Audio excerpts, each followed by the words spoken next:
mind where it was the trenches that was the real world, and it was London and my family that was unreal. It was a Frenchman who summed up for all the fighting men exiled in the zone of the armies. When we get back and tell our story, it's we who will be wrong. It was impossible for the soldiers to communicate the truth about this war because nothing like it had ever happened before. Never had such vast armies, wielding such an immense apparatus of killing and destruction, battled and clawed each other for so long in one place.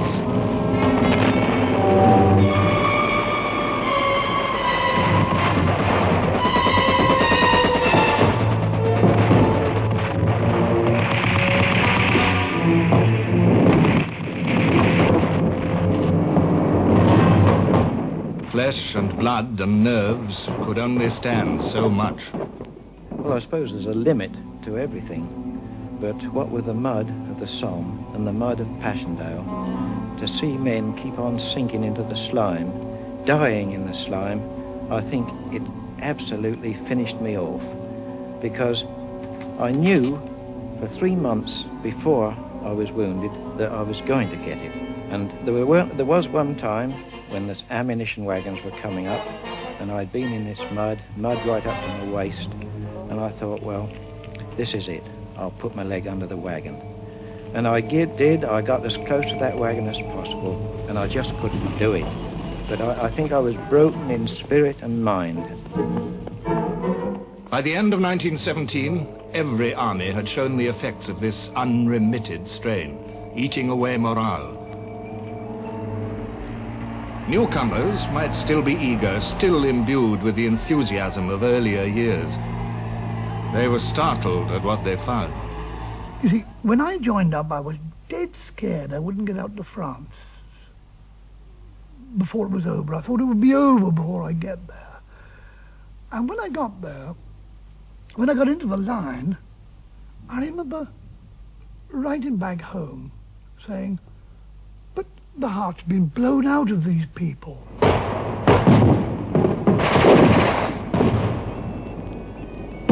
This was now almost entirely a citizen army, a vast force approaching 5 millions, nearly 2 millions of them on the Western Front. In all the time that this army remained in the field, there were 304,000 trials by court-martial. 3,080 death sentences were passed. 346 were carried out. He stood tied to a post against a wall, and he was in civilian clothes, and there was a little white piece of paper pinned over his heart, and he had to fire at that. We did not know what our rifles were loaded with. Some were loaded with ball, others with blank. We then had the order to fire and pull the trigger. One knew by the recoil if it was loaded with ball or not. Then that deserter's name was read out on 3 successive parades as a warning. The overwhelming majority of these executions took place on the Western Front. More than 3/4 were for desertion. The next most frequent crime was murder. Firing party. Fire! Despite every depressing circumstance, the discipline of the soldiers of the British Empire did not break down. But every last shred of humor and optimism was needed to maintain it. Yet, the Western Front had its compensations. The war years, said one British soldier who served there, will stand out in the memories of vast numbers of those who fought as the happiest period of their lives. He went on, in spite of all differences in rank, we were comrades, brothers, dwelling together in amity. We were privileged to see in each other that inner, ennobled self, which in the grim commercial struggle of peacetime is all too frequently atrophied for lack of expression.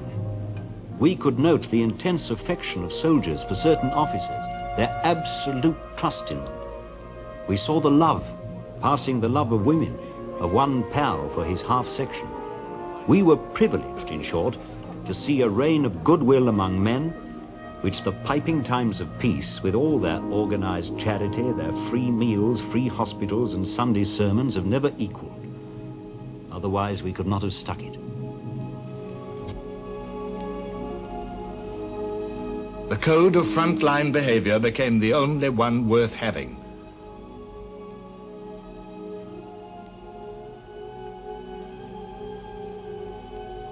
Hateful, disgusting, terrifying, the zone of the armies was nevertheless the only place to be. For my part, I am more glad of that experience than of anything else I've known. The ultimate test of optimism by now was the front itself. Was it hopeless? Was it insane to expect a decision on this static, immovable battlefield? The argument had lasted right through the war.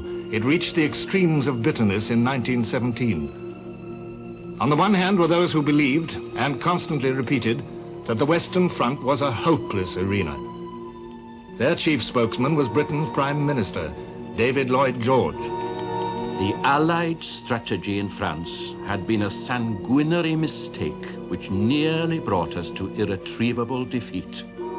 The Allied generals were completely baffled by the decision of the Germans to dig in. In their hopeless effort to break through, they could think of nothing better than the sacrifice of millions of men. By 1917, Lloyd George's detestation of the Western Front was adamant, and he expressed it freely. He said that he was not prepared to accept the position of a butcher's boy driving cattle to the slaughter, and that he would not do it. To the British generals, the front had a different significance. The Chief of Imperial General Staff, Sir William Robertson, said, In the Great War, the decisive front was fixed for us by the deployment of the enemy's masses in France and Belgium. Britain's allies endured mixed fortunes as 1917 drew to an end. The October Revolution threw Russia out of the war, robbing the alliance of her limitless manpower.